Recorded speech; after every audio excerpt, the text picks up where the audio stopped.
En Sectorial aceleramos y facilitamos el acceso a conocimiento experto a las personas y empresas para que estén alerta de las amenazas y pongan a favor las oportunidades que del entorno se desprenden. Con este objetivo, a través del podcast sectorial, hemos creado un nuevo espacio denominado Llamen al experto. Hoy, con la necesidad de nuevos liderazgos y la relevancia que está tomando la economía popular, hemos llamado a Viviana Araque, presidenta de Banca Mía, quien nos compartió los siguientes elementos. Al parecer, cada vez se está volviendo más complejo liderar las organizaciones. ¿Y por qué decimos un poquito eso desde los análisis que venimos haciendo en sectorial? Cuando hacemos una mirada en los últimos años, encontramos generar una venta al interior de una compañía se está volviendo mucho más compleja. O sea, tuvimos unos choques muy marcados desde la demanda cuando las empresas y las personas entraron en aislamiento y luego al salir de aislamiento llegó un consumidor mucho más exigente con el mercado. Entonces la estrategia comercial cambió de una manera bastante radical. Luego tuvimos unos choques ya desde la oferta. Entonces los precios de los bienes, de los servicios que las empresas llevan al mercado empezaron a encarecerse. O sea, el costo de la materia prima, producir ese producto para llegar al punto final está cada vez más costoso. Entonces los márgenes de las empresas empezaban a estrecharse.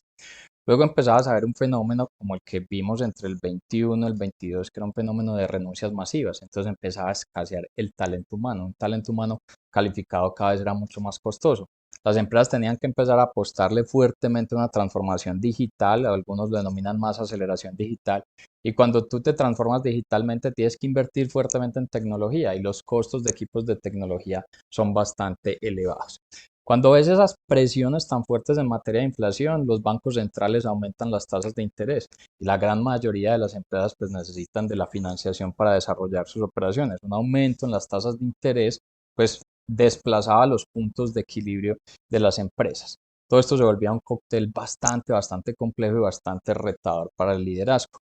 De ahí empezaban a surgir como los nuevos tipos de liderazgo que pudieran sacar las compañías en medio de esta situación. Y algunos de los análisis, incluso los revisamos con un análisis que hacía Standard Poor's, decía que el liderazgo más clave en la actualidad era el liderazgo femenino. Y hacía una reseña muy interesante con lo que pasó en pandemia. En pandemia decía, mire los países, cuál su primer ministra o su presidenta es una mujer y mire los resultados que tuvo en pandemia. Entonces reseñaban los resultados de Angela Merkel en Alemania, los resultados de Jacinda Ardern en Nueva Zelanda, los de Frederiksen en lo que tenía que ver con Dinamarca, y ahí se da un poco el ejemplo de esos nuevos tipos de liderazgo. Cuando vemos todo esto, pues decidimos llamar al experto, en este caso la experta, una persona que admiro bastante, ya es Viviana Ara, que es la presidenta de Banca Mía. Y Viviana, pues primero darte las gracias y bienvenida a este espacio que hacemos en Sectorial, preguntarte un poco, ¿tú cómo ves el panorama y cómo ves si están surgiendo o no nuevos tipos de liderazgo para enfrentar estas coyunturas y qué coyunturas estás viendo? Alejandro, muchas gracias a ti y a todo el equipo de Sectorial por también abrir este espacio de conversación que yo creo que pues favorece justamente eso, la reflexión y digamos el repensamiento un poco también de los estilos de liderazgo que hoy se adapten a las realidades que estamos percibiendo, ¿no? Sin duda, como tú lo decías en tu introducción, la manera de liderar las empresas, los desafíos que hoy tenemos que nos plantea el mercado y las diferentes situaciones del día a día, pues exigen que, digamos, los líderes estemos más sintonizados, primero entendiendo qué sucede y luego, pues, por supuesto, actuando en concordancia. Pero bajo la premisa siempre, pues, de generar el mayor beneficio posible y, digamos, de poder solventar la situación con una visión de sostenibilidad y de largo plazo, ¿no? Para nuestras compañías y para todos los profesionales que están vinculados y que hacen, digamos, sí o sí de la compañía, digamos, su proyecto de vida. Entonces, a ver, desde Banca Mía, un banco digamos, con foco en el desarrollo social, nosotros creemos y promovemos el liderazgo inclusivo. Y eso se definiría como el liderazgo basado en las personas, que yo lo traduciría, digamos, como en tres, si se quiere, grandes cualidades que se deben tener a la hora de llegar también a mercados como el que nosotros abordamos para conseguir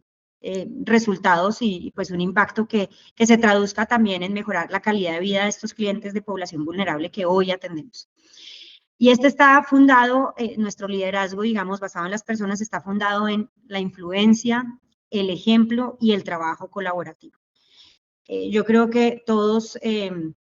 recordamos en el pasado cuando comenzamos nuestra vida laboral que los liderazgos en su momento eran un poco más autoritarios de instrucciones y de ejecución, ¿no? Y se marcaban allí estos liderazgos porque pues daban línea claramente, pero pues no necesariamente eran tan participativos o se promovía el desarrollo, digamos, de cada una de las personas para que pudiesen desde sus habilidades aportar. Yo creo que aquí, en general, esto ha venido cambiando y justamente por respondiendo también a las necesidades de las nuevas generaciones y del mismo mercado, ¿no? Es natural, y como lo hemos aprendido desde casa, que el ejemplo hable muchísimo más, digamos, que el discurso, ¿no? O enseñe muchísimo más que un discurso. Y yo creo que eso es algo muy marcado para realizar, digamos, o para generar influencia en los equipos y conseguir que el trabajo colaborativo sea parte, digamos, de un día a día en el que podamos todos aportar. En este liderazgo, digamos, se pretende y lo que queremos nosotros realmente es conocer a las personas con las que estamos trabajando, sus territorios, sus necesidades, y cómo, digamos, podemos dejar en el camino también prejuicios que podamos llegar a tener cuando necesitamos plantear soluciones novedosas para un mercado que hoy, como el caso, digamos, de Banca Mía, carece muchas veces de acceso sencillo a la banca. Entonces, ese conocimiento de las personas que hacemos parte y de entender también cuáles son las fortalezas y las habilidades de cada uno, pues nos lleva también como organización a definir muy bien desde qué foco se podría o desde qué área se podría aportar mejor para que la entidad en sí consiga desarrollar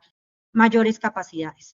Eso es algo que hemos venido entendiendo a partir también de un plan carrera que hemos trazado en la organización, en donde hay gente que ha estado, por ejemplo, toda su vida en campo, ha conocido de manera cercana a los clientes, ha tenido posiciones de liderazgo en la red de oficinas y luego llega a las áreas centrales del banco a aportar en la creación de productos, servicios, canales, en la estrategia misma del banco y trae todo este input, digamos, del mercado. Cuando eso se genera, pues tenemos mucho más éxito y por eso yo creo que el conocimiento primero de las personas, el derribar, de nuevo, reitero, digamos, prejuicios, nos permite llegar, digamos, con soluciones efectivas hacia el mercado. Entonces, ese liderazgo basado en las personas y fundado pues en la influencia, en el ejemplo y el trabajo colaborativo es lo que creo que se está dando como nuevo tipo de liderazgo al interior de Banca Mía. Y yo me atrevería a decir que pues parte de esto también lo vemos en el mercado. Es también una tendencia natural que se viene dando y que viene respondiendo también a una generación que hoy quiere conectarse mucho más con el propósito de su compañía, conectarse mucho más con el mundo real, digamos, del cómo puede aportar y hacer un mejor país, una mejor sociedad. No, perfecto, perfecto, Viviana. Muy claro y muy interesante todo el tema que tiene que ver con influencia, ejemplo y trabajo colaborativo. Viviana, cuéntanos un poquito de ti. ¿Cómo aterrizas en la presidencia de Banca Mía? O sea, ¿de dónde venías? ¿Cómo llegas ahí? Y cuéntanos también, Banca Mía, ¿cuál es su foco hoy que están atendiendo?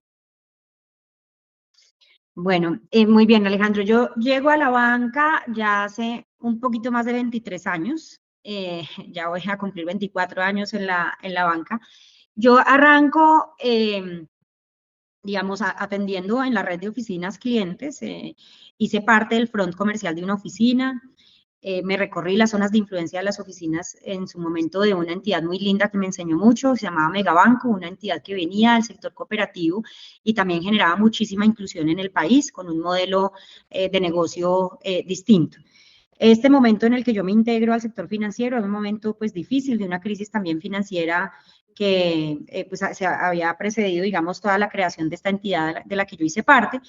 Y eso pues nos puso a prueba, yo creo que a todos los colaboradores que hacíamos parte de la entidad y pues todos nos, digamos que había un sentido generalizado de compromiso por sacar adelante la entidad, digamos que había sido aquella que había consolidado todas las entidades cooperativas financieras. En esta entidad tuve el placer de hacer carrera, de desarrollar varias posiciones, incluso hasta llegar ya a una gerencia de banca de personas que desarrollaba toda la estrategia, digamos, del banco y el modelo comercial de todo su equipo. Pasé por áreas de formación, hice todos los roles de red y allí se llegó luego el proceso de integración con el Banco de Bogotá. El Banco de Bogotá adquiere Megabanco y pues se da como un proceso de integración, la verdad, bastante distinto, pues queriendo conservar justamente el mercado que Megabanco traía.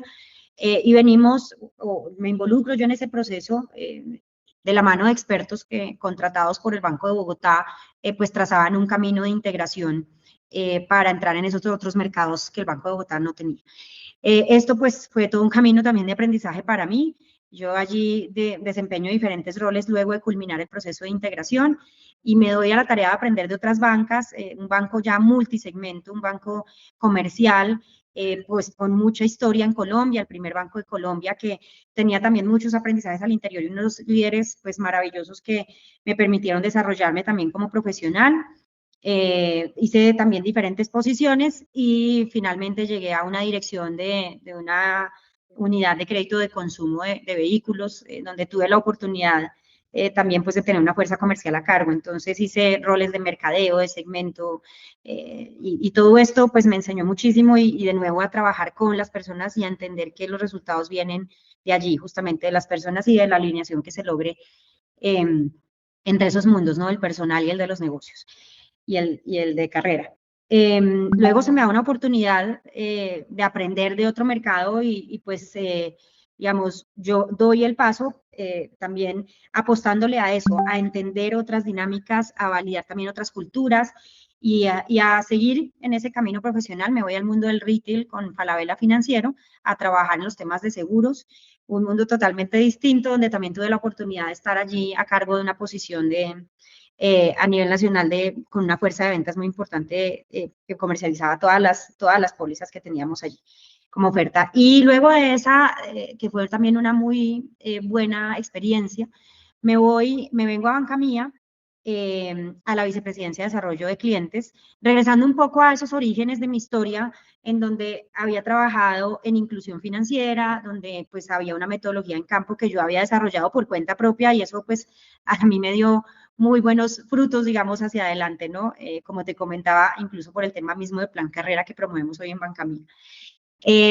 Estoy en esta vicepresidencia un poco más de 2 años y medio, generando allí pues muchas, digamos, soluciones para clientes desde la oferta de valor, los canales, inteligencia comercial, unos temas además muy lindos de sostenibilidad.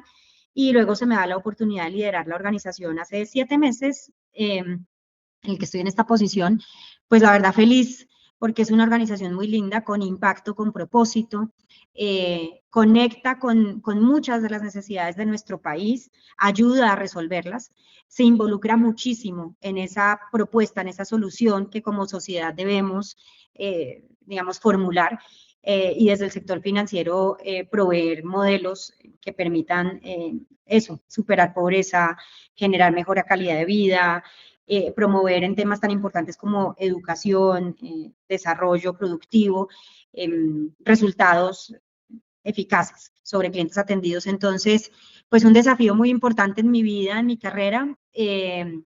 Feliz de abordarlo, por supuesto, un año también que nos ha planteado unos retos adicionales, además de, digamos, de encontrarme en la posición nueva, pues esto ha sido con todo sumado, pero la verdad es que muy feliz porque estoy acompañada también de un muy buen equipo de trabajo que hace que todas las cosas, digamos, que aquí nos ideamos pasen y se lleven al mercado como nos las imaginamos. Diana, tú nos cuentas si has estado como en diferentes etapas y diferentes ciclos económicos a los cuales se ha enfrentado la banca. Hay unos momentos pues eh, bollantes de expansión, pero hay también unos momentos bastante retadores y bastante complejos. Y si la banca tiene retos, pues luego esos retos también son los retos de las empresas. Una empresa, pues, o una persona, cualquiera de los dos, pues uno de los vehículos de salida de pobreza termina siendo el frente de financiación. Para nosotros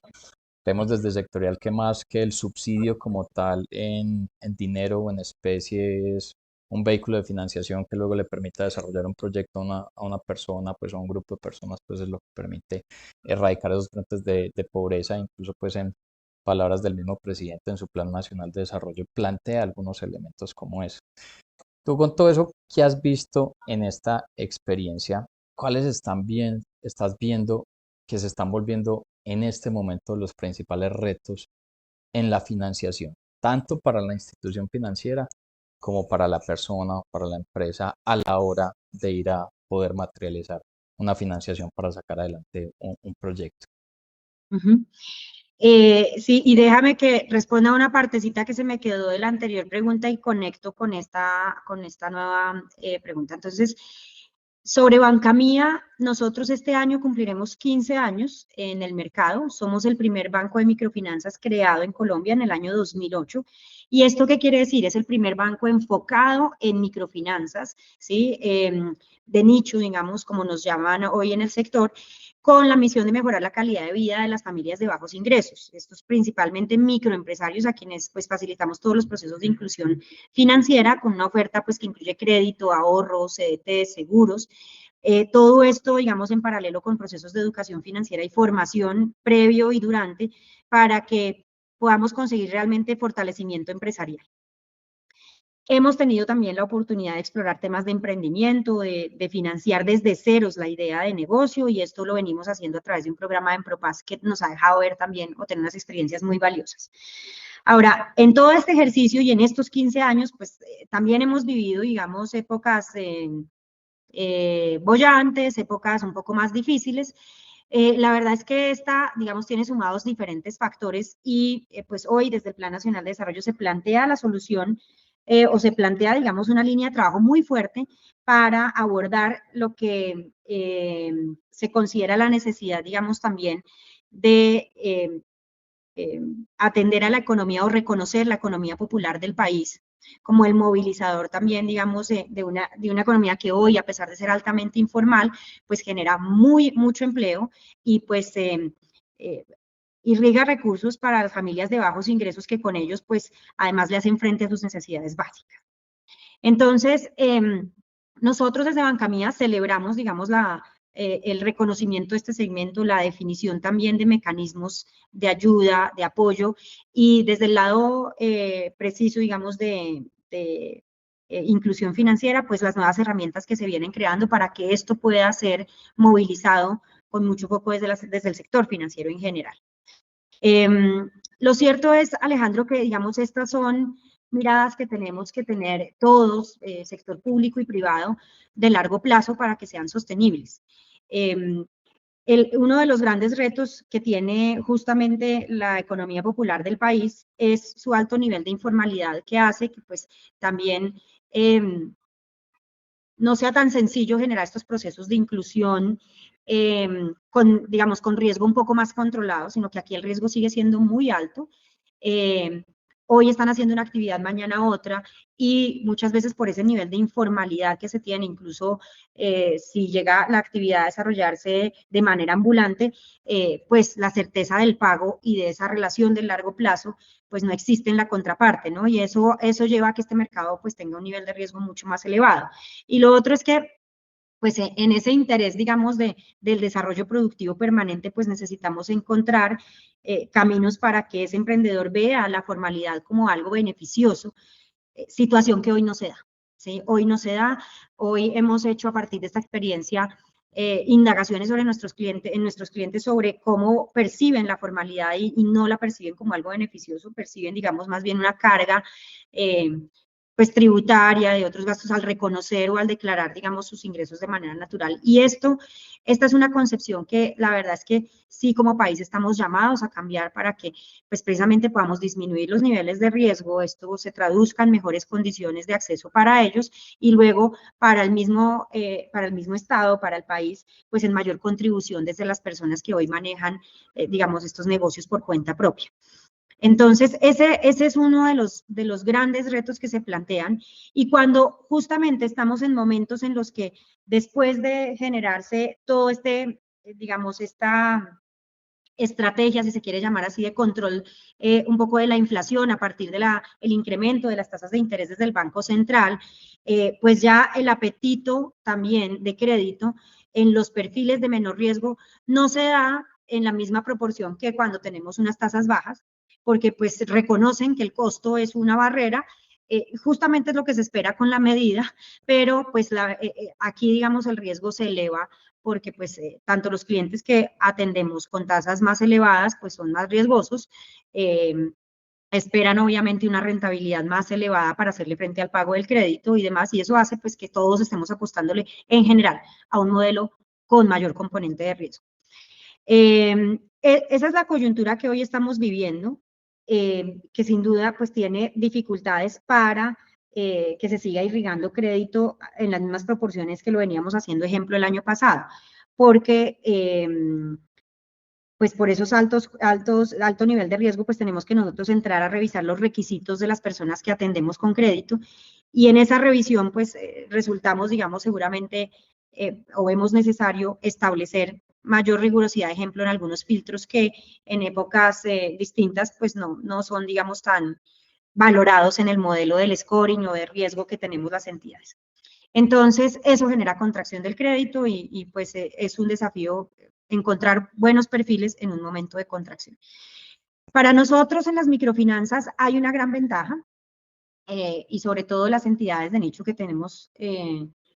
enfoque en la economía popular, porque hay que ponderar también las cosas, o sea, el nivel de riesgo está elevado, pero también tenemos un espacio importantísimo de inclusión en el mercado colombiano, o sea, hoy de los micronegocios del país, digamos, un poco más de la mitad están atendidos con crédito y la otra mitad no, o sea que allá hay, digamos, un espacio importantísimo de crecimiento, de hacer visibles todas estas personas y de más bien hacer que pasen de mecanismos de financiación informal a estos formales para que ellos reduzcan también sus costos y pues puedan ser mucho más sostenibles. Y yo creo que ese es un gran espacio de oportunidad que si hoy también se soportan estas nuevas garantías o mecanismos que está creando inclusión el gobierno, pues podría resultar efectivo. Ahora, el punto es que hay que verlo de largo plazo y yo te decía, pues con esto Alejandro, que el mayor reto de la economía popular es que genere relaciones de largo plazo que se traduzcan en mejoras de la calidad de vida de las personas y esto se consigue no solo, digamos, con unos mecanismos del primer crédito formal, sino de todo un proceso en donde ya vayamos considerando que la renovación de estas operaciones se da a muy corto plazo y que si están altamente subsidiadas ese primer escalón, el mantener subsidios para un segundo o tercer escalón, pues comienza a ser inviable, pero también disminuye el apetito del cliente por renovar si esto le resulta en mayores costos. Entonces, hay que balancear adecuadamente esto para que se siga acompañando con educación financiera, para que sea un modelo sostenible por parte del Estado y no se haga solo estos 4 años, ejemplo, y luego pues se desmonte y entonces pues sea necesario volver a repensar el modelo de inclusión financiera de población, digamos, de economía popular, porque estos deben ser, tienen que tener miradas de largo plazo y debemos ser muy responsables en formular estos modelos que sean sostenibles desde el lado del cliente, desde el lado de las entidades e incluso si el gobierno no tiene la posibilidad pues de tener altos subsidios allí, pues que sean viables sin esto, sin este componente. Yo creo que como país necesitamos avanzar en eso y para mí es fundamental que la formalidad, digamos, genere hoy también un modelo de acceso y de beneficio que sea percibido de manera distinta y por otro lado, estos modelos de inclusión tengan una mirada a largo plazo un proceso de construcción colectiva, pues como se ha venido dando hasta el momento, pero pues también de ese segundo momento y ese tercer momento para que sea sostenible. Bien, tú nos reseñas un poco entonces, hay unos grandes retos para la persona, la empresa que hace parte de esa economía popular, que es el foco de ustedes al interior de la institución, pues porque o sea, son muchas personas, muchas empresas que efectivamente no tienen una marcada inclusión financiera, entonces no tienen pues todo ese track histórico que tienen otro tipo de organizaciones cuando tienen pues una trazabilidad histórica con relación en la banca. Hay una movilidad de su actividad económica, entonces hacerle pues también un track y un seguimiento como a su flujo de ingresos, luego le pone un reto importante a las áreas de crédito al interior del banco para poder interpretar esos comportamientos a futuro y poder cuidar pues también la cartera, y luego le metes pues todo el tema de tasa de interés también como un reto tanto pues en la financiación de ustedes propia como en la misma del actor. Mm, Entendiendo eso, ¿tú qué ves qué es lo que va a pasar? O sea, si pensamos este sector, este nicho específico, pensáramos como un mapa de transformación de aquí a un par de años, ¿qué ves que es lo que va a pasar? ¿O ustedes en qué están trabajando para que pase de aquí a los 2 próximos años? ¿Cómo es ese norte?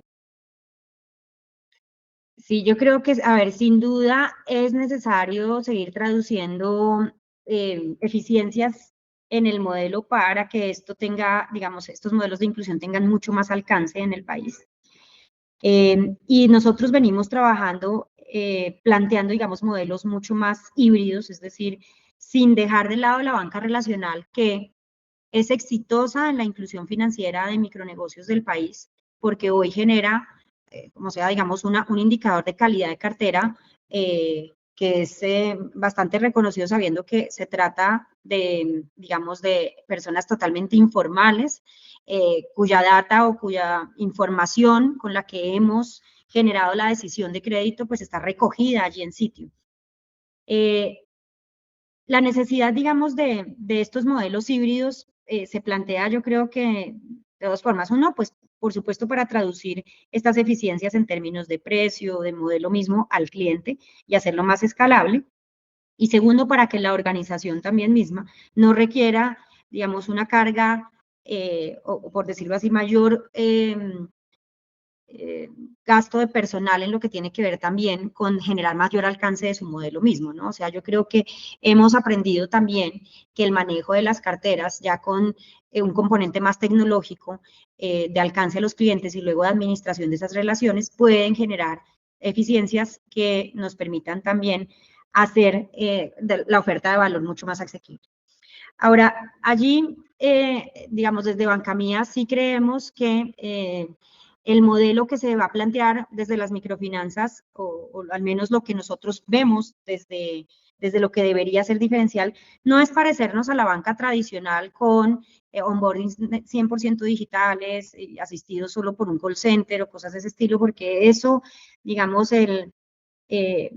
tal vez la esencia de las microfinanzas no es esa. La esencia de las microfinanzas también es guiar al cliente, es casi que hacer una educación financiera preventiva para que no solo él simule una operación de crédito y mire si la puede pagar, sino más bien es que se haga las preguntas previo a eso y entienda mejor su negocio y ahí sí decida cuánto tomar de crédito y cómo arrancar en el sistema financiero. Y eso hoy por hoy debemos reconocer lo que se da en conversaciones y en la mayoría presenciales donde se también derriban barreras, digamos, de confianza hacia el sector financiero, de entendimiento de conceptos que para ellos hoy no son, digamos, reconocidos o no son digeridos de manera tan sencilla cuando, digamos, se les presenta a través de un mecanismo digital. Entonces, lo que planteamos es un modelo híbrido que facilite la interacción entre el cliente y el banco y permita también, digamos,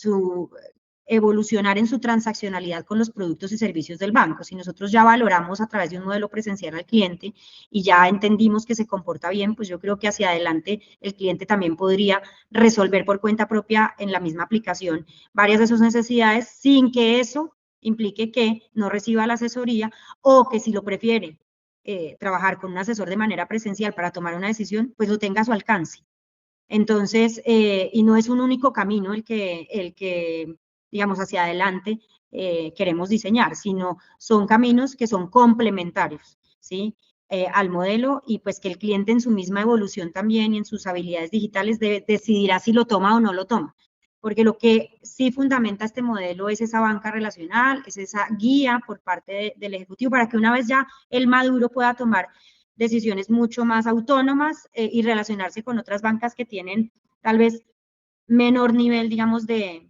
acompañamiento, de asesoría por su modelo mismo para el desarrollo del negocio. Oh, perfecto. Diana, no, pues primero darte las gracias por el espacio, y yo quiero como rematar con una pregunta, y es: en el panorama que nos has dado, nos pones sobre la mesa un poquito como cómo es la necesidad de un nuevo tipo de liderazgo en medio de estos retos, tanto en la financiación como en la otra serie de retos que hay al interior de las empresas y lo que están haciendo pues desde Bancamía para eso y para darle un mapa de transformación al nicho. Yo quiero que te pongas un poquito como en los zapatos de un actor de tu mismo sector, ¿sí? Como un competidor. ¿Tú ves que en este nicho hay oportunidades, hay retos para alguien que vaya a ingresar? ¿Ves que hay? Porque uno dice, pues Colombia, en Colombia de nuestra población, el 36% vive en una situación de pobreza, el 58% de la población está en una situación de informalidad. Entonces uno dice, aquí hay un mundo de oportunidades bastante reveladoras desde el dato. Pero ¿tú cómo lo ves? Desde un actor que vaya a entrar, un actor que está compitiendo en el mercado, hay oportunidades, ahí son más retos que las mismas oportunidades. ¿Cómo lo encuentras? Bueno, a ver, en Colombia hay muchas oportunidades y en este segmento, digamos, yo creo que las reconocemos a diario. Sin embargo, los retos, digamos, para llegar allí son muchos. A ver, hoy en Colombia, en la ruralidad, digamos, dispersa de Colombia, hay un mercado por abordar de manera importante, si, digamos, en toda esta línea también que el gobierno quiere fortalecer sobre el agro y sobre lo que es la seguridad alimentaria. El primer reto es poder llegar también a esos pequeños productores del campo. Y cuando hablamos de microfinanzas, tenemos que estar dispuestos a trabajar en lo urbano y en lo rural, porque cuando vemos también todas esas cadenas de abastecimiento del entorno urbano, por más pequeños que sean, digamos, o en pequeños municipios, pues encontramos que sus cadenas de abastecimiento está este pequeño productor que si no es financiado difícilmente va a hacer que, digamos, estas cadenas crezcan y progresen. Entonces, allí pues hay un gran reto. Hoy, digamos, una entidad, pues por supuesto que quiera entrar primero pues tiene que conocer el mercado, tiene que entender muy bien, lastimosamente hay que decirlo en Colombia, cómo, en qué momento desplazarse y por dónde hacerlo. Hoy tenemos en las vías en Colombia, digamos, el desplazamiento terrestre, es algo que tenemos que hacer con cuidado en ciertas regiones, en ciertos municipios y sí o sí allí nos permitimos actuar a partir del conocimiento de las personas que están en la zona para hacerlo de forma segura. Lastimosamente,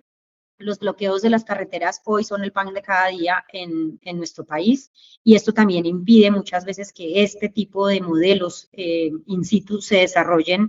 de manera fluida. Entonces, llegar a esas zonas rurales dispersas en Colombia representa ese reto. Ahora, en los entornos urbanos, pues allí, digamos, todo este tema que ya hemos comentado también del nivel de informalidad y pues que eleva el nivel de riesgo es con lo que vivimos, digamos, la industria microfinanciera en el pan de cada día. Pero también yo creo que uno de los retos que tenemos y que hoy, digamos, yo creo que es materia pues de discusión en general sobre los que hacemos microfinanzas, es el tema de las tasas techo, de la forma en que se define, digamos, eh, o se forma el precio para el cliente. Cuando, digamos, en esta industria se plantea innovar para formular otros modelos, por ejemplo, de inclusión que partan a través de información alternativa y tal vez combinarla con información que hemos recogido in situ, pues esa experimentación hoy, digamos, tiene una limitación que tenemos que reconocerla en las tasas techo que se han venido declarando, porque pues tienes que tener menor espacio al error, o si no el modelo no te da, ¿sí? Y eso es como cuando tú le dices a un equipo, oye, innova, innova, innova, pero pues usted, mejor dicho, de 10 solo se puede equivocar uno o dos, pues el equipo lo va a hacer con mucha cautela y tal vez no se va a arriesgar mucho. Y eso es lo mismo que nos puede pasar a las entidades que vayamos a atender este mercado, es que tendríamos que hacerlo con mucha cautela y tal vez estaría en juego a partir de esa metodología de formación de precio, el hecho de que sí o no tomemos más riesgos con mercados como el rural disperso, como el mercado, digamos, del primer crédito formal sin garantía o hecho por cuenta propia, eh, o con altos niveles, digamos, de volatilidad en los ingresos. Entonces, es importante, digamos, como país también, yo digo, repensar en estos modelos que justamente no generen exclusión, ¿sí? Porque haya poco apetito en el mercado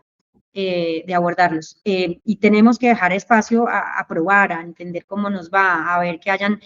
esa generación de competencia también se da en marcos, digamos, abiertos de experimentación, de prueba, en donde no nos cueste tanto el error, porque pues detrás hay recursos, hay tiempos que las organizaciones establecen. Entonces,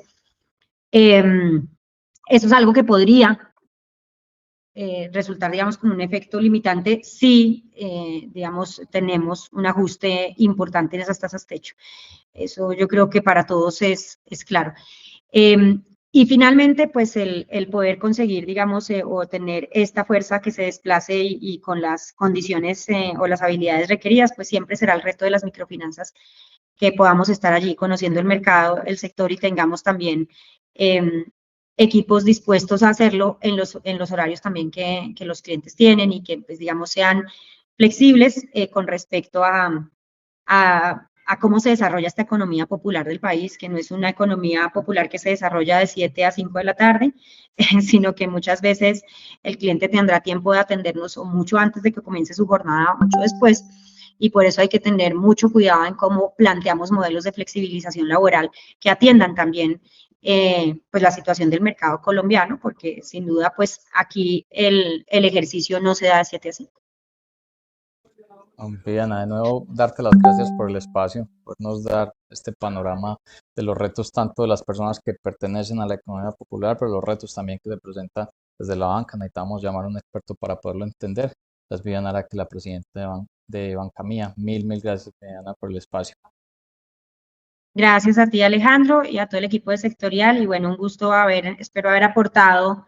en esta visión, digamos, de las microfinanzas y de los modelos de inclusión en Colombia. Gracias. En nuestro próximo capítulo compartiremos la visión de Kristen Dunlop, CEO de Climate Kick, que es la principal iniciativa europea enfocada en la innovación climática y quien fue invitada en la última asamblea de la ANDI.